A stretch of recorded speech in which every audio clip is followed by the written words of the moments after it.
Bonsoir tout le monde, bienvenue pour une nouvelle critique. Juste avant de commencer, j'aimerais juste, dans le fond, vous montrer que hier soir, j'ai fait une vidéo critique sur Daredevil Born Again, qui a juste un visionnement. Devinez c'est qui? C'est moi le visionnement, c'est moi. Dans le fond, je fais juste vous avertir, parce que je sais que je l'ai sorti tard hier soir, mais je voulais sortir mes idées de Daredevil avant de faire la critique d'aujourd'hui. Mais juste si ça vous intéresse, n'hésitez pas à aller la voir. C'était juste un petit shout-out comme ça. Parce qu'aujourd'hui, on va parler de Thunderbolts. Écoutez, Thunderbolts, déjà, moi j'en attendais rien du tout de ce film-là.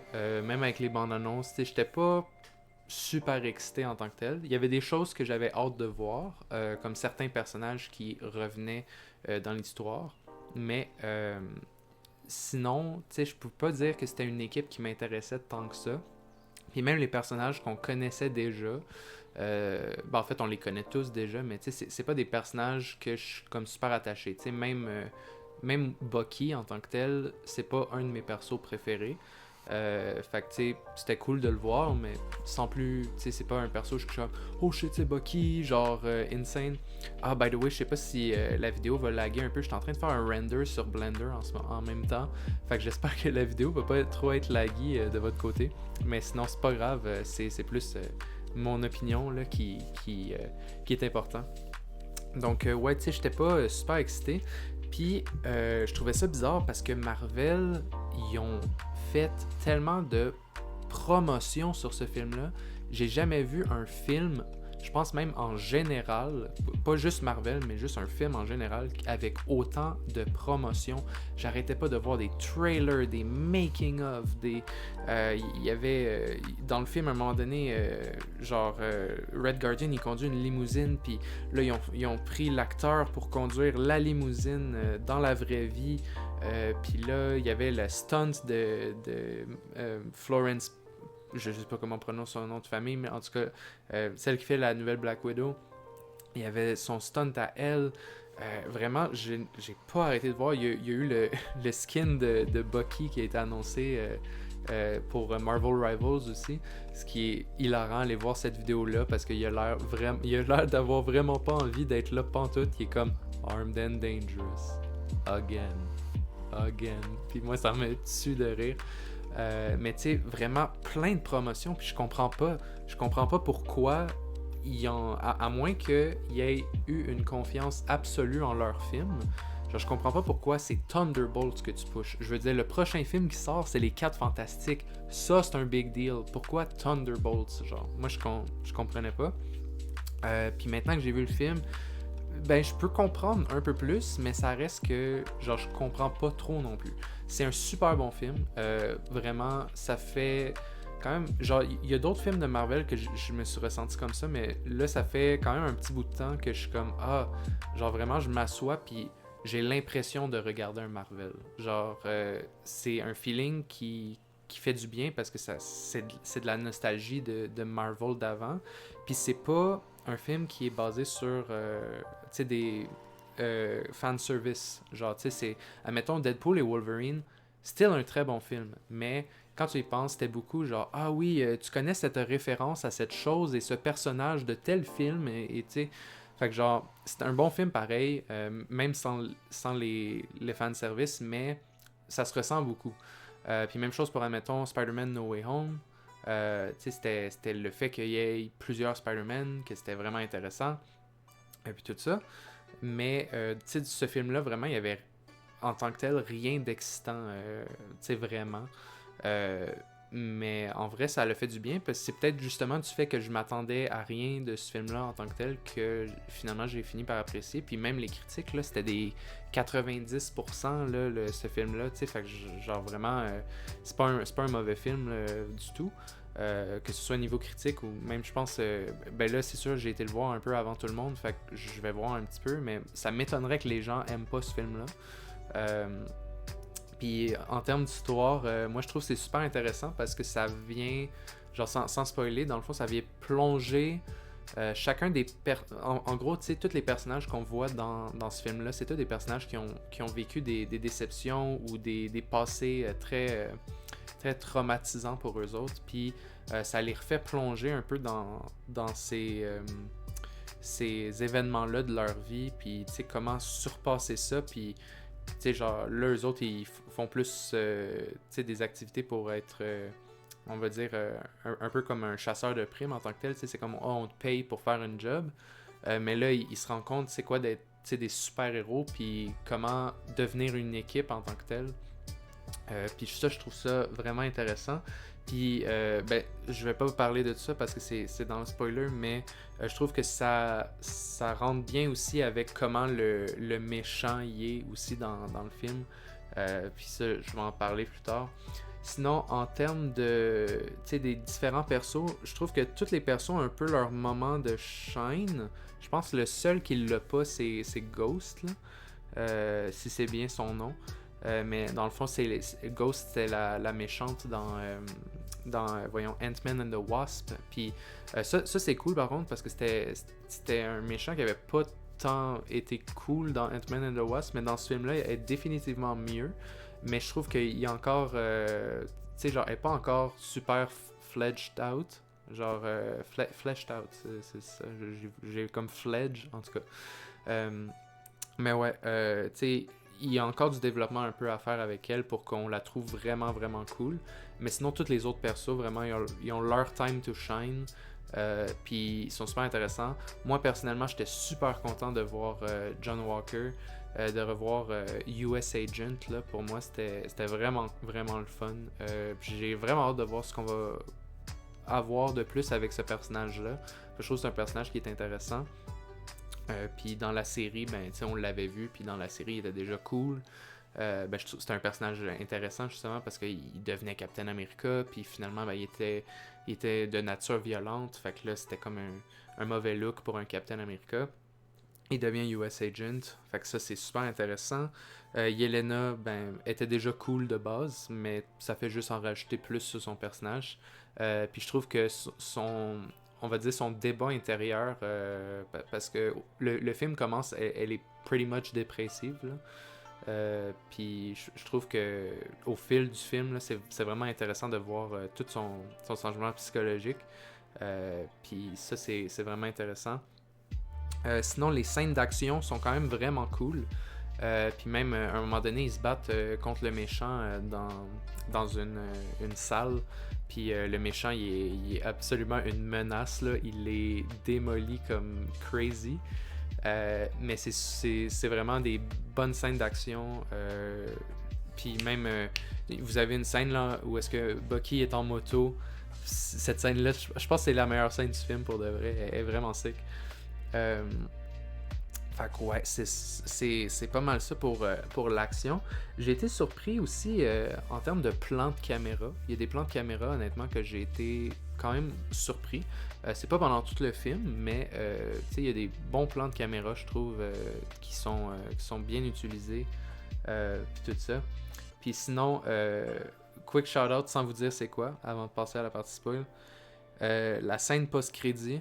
Je pense que ça fait longtemps que j'ai pas été excité comme ça pour une scène post-crédit. Peut-être que pour vous autres, ça sera pas autant excitant. Pour moi, c'est un big deal parce que c'est quelque chose que j'ai vraiment hâte de voir. Mais en même temps, ça me laisse poser beaucoup de questions que je vais développer en partie spoil éventuellement. Mais ouais, c'est ça. Mais le film est vraiment génial. Puis le méchant, il est terrifiant. Il est vraiment terrifiant. Puis je trouve qu'il est bien amené dans le film aussi. Je trouve pas que c'est c'est comme un. Ben, ouais. Non, il est bien amené dans le film. C'est un peu comme Goofy au début, mais plus ça avance, plus tu comprends des choses, puis c'est comme ah, ok, genre je comprends. Puis je trouve que c'est vraiment bien exécuté.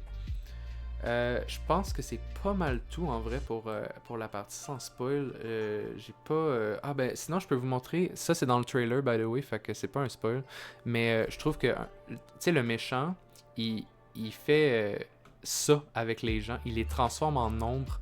Je trouve que c'est absolument terrifiant à voir là pour de vrai. Juste les gens que t'aimes qui poum poum poum comme ça. j'ai trouvé ça vraiment génial. Puis, tu sais, je savais que ça s'en venait parce que c'était dans le trailer, justement. Mais à voir, là, c'est. Genre, toute la scène au complet, c'est absolument terrifiant. Puis, tu te rends compte à quel point le méchant, c'est une méchante menace. Puis, je trouve aussi que ça. Tu sais, en même temps, c'est un gars, tu sais, que. Poum! Ça fait. Ça les transforme en ombre comme ça. Mais je trouve que en vrai, un truc vraiment nice, là, c'est que il y a quand même une explication logique à euh, pourquoi admettons, il n'y a pas d'autres héros qui viennent aider à ce moment-là, alors que la menace est extrêmement grande. Puis ça, je vais en parler dans la partie spoil, mais au moins, ça aussi, c'était intéressant, parce que souvent, tu sais, dans d'autres films de super-héros, on est comme, ok, mais pourquoi tel personnage va pas aider dans son film ou whatever. Mais là-dedans, il y avait quand même une bonne raison, je trouve. Là. Fait que, ouais. Je pense que j'ai pas rien d'autre à dire en vrai pour la partie sans spoil. Fait qu'on va rentrer en partie spoil, mais je veux juste avant vous dire, n'oubliez pas de follow la chaîne Twitch. Je compte reprendre ça éventuellement. Je sais que je dis bientôt souvent dernièrement, mais en vrai, j'ai beaucoup de choses dernièrement. Je sais pas, ça a comme sorti out of nowhere. Mais éventuellement, ça va reprendre. Fait qu'hésitez pas à aller follow la chaîne Twitch et toutes les autres, là, que ce soit Discord, Instagram, TikTok. Un moment donné, je vais reprendre ça. Là, fait que ça serait intéressant que vous me joigniez à cette aventure. Donc, la partie spoiler. Écoutez, gang. Ok, déjà, qu'est-ce que je peux dire? Les différents persos, en vrai, on en a parlé. Je pense pas que ça soit utile d'en revenir, de revenir là-dessus. Parce que les différents persos, j'ai parlé vite, mais vous comprenez, ceux qui ont vu tout le développement moral des personnages. Mais je pense que celui que je vais rajouter par contre, parce que ça je pouvais pas en parler dans la partie spoil, c'est Sentry. Parce que ceux qui ne connaissent pas Sentry, Sentry a deux côtés à la médaille. Il y a le bon Sentry et il y a le méchant Sentry qui s'appelle The Void, qui est comme une entité à l'intérieur de lui qui est méchant. Et je trouve que cette entité-là, elle est super bien utilisée dans le film. Quand Sentry se bat contre les Thunderbolts dans le building, comme j'ai mentionné tout à l'heure, la scène est vraiment cool. Puis là, tu vois à quel point il est fort, ses pouvoirs sont cool, puis tout ça. Mais quand il devient The Void, vraiment, de la manière qu'il apparaît, il fait peur. Puis en utilisant ses pouvoirs pour mettre tout le monde en ombre, ça fait extrêmement peur. Moi, je trouvais que c'était vraiment génial. Puis quand ils finissent par aller le battre en tant que tel, ce The Void, dans le fond, je trouvais que c'était bien parce que c'était comme une bataille un peu de conviction. Puis tu sais de genre t'es pas seul, on est avec toi puis tout ça, puis ça vient rejoindre toutes les autres émotions que les personnages vivent dans le film. Fait que je trouve que c'est extrêmement puissant. Ça peut peut-être avoir l'air cheesy, I guess, pour quelques personnes, mais moi honnêtement j'ai trouvé que ça faisait juste venir complimenter tout le reste, que ce méchant là soit comme divisé entre genre un côté qui est quand même gentil mais tu sais qui est dépressif, puis le côté méchant qui fait juste le rabaisser. Puis ça follow bien quand même aussi l'histoire des comics en tant que tel, parce que c'est vrai que dans les comics il y a un côté méchant à ce méchant là. Fait que ouais, ça c'est vraiment cool. Sinon honnêtement, tu sais, c'était vraiment ça le méchant, je trouve qui me revient, tu sais, puis que j'avais vraiment envie de parler dans la partie spoil. Il n'y a pas tant grand chose, honnêtement, dans la partie spoil auquel j'avais envie de parler. Sinon, peut-être que ça va venir en parlant, mais sinon, je peux parler de la scène post-crédit, qui ça me laisse beaucoup de questions. Parce que, honnêtement, la scène post-crédit, c'est le vaisseau des 4 Fantastiques qui arrive sur la Terre. Et, ah oui, c'est vrai, il y a un autre truc que je vais avoir à parler après. Il va falloir que j'essaie de m'en rappeler. Au pire, je vais me l'écrire, comme ça, je vais le savoir. Mais c'est ça, dans la scène post-crédit, on voit le vaisseau des 4 Fantastiques. Et ça me laisse beaucoup de questions parce qu'on voit que le film des 4 Fantastiques se passe dans le passé. Donc, comment on va faire pour intégrer une équipe où l'histoire se passe dans le passé et l'amener dans le présent? Il y a quelques théories, j'imagine, qui existent. Je sais que quand la bande-annonce des 4 Fantastiques était sortie, sur son tableau, Reed Richards, il regardait pour le voyage entre les dimensions, fait que le multivers et tout.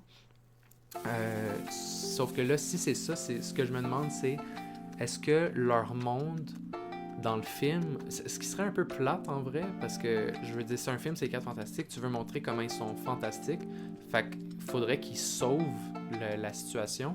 Mais je me demande si ça va pas être une question que leur monde va être détruit, puis eux autres, ils vont dans le fond utiliser le multivers en tant que tel pour aller à un autre endroit.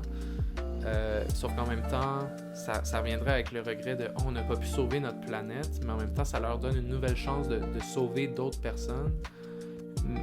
Mais c'est juste ça que je suis comme pas trop sûr de comprendre. Parce que de ce que j'ai l'air d'avoir, de ce qu'on a l'air de voir, on dirait qu'il n'y a pas de 4 Fantastiques dans l'univers dans lequel on est. Fait que sûrement, comme je dis, qu'ils doivent venir d'un autre multivers. Mais ça laisse entrevoir plein de questions, justement. Honnêtement, j'ai super hâte de voir parce qu'on va sûrement avoir la réponse dans le prochain film, qui est les 4 Fantastiques. Mais ça me laisse beaucoup de questionnements, puis en même temps de beaucoup d'excitation, parce que je suis comme, comment ils vont connecter les points entre les autres. Fait que ça peut être vraiment intéressant. Puis, ouais, ça c'est sur la scène post-crédit des 4 Fantastiques. Sinon, le dernier truc que je voulais mentionner, c'est le fait qu'ils sont les nouveaux Avengers en tant que tels. Donc, Thunderbolts à la fin, ça s'enlève, ça écrit The New Avengers.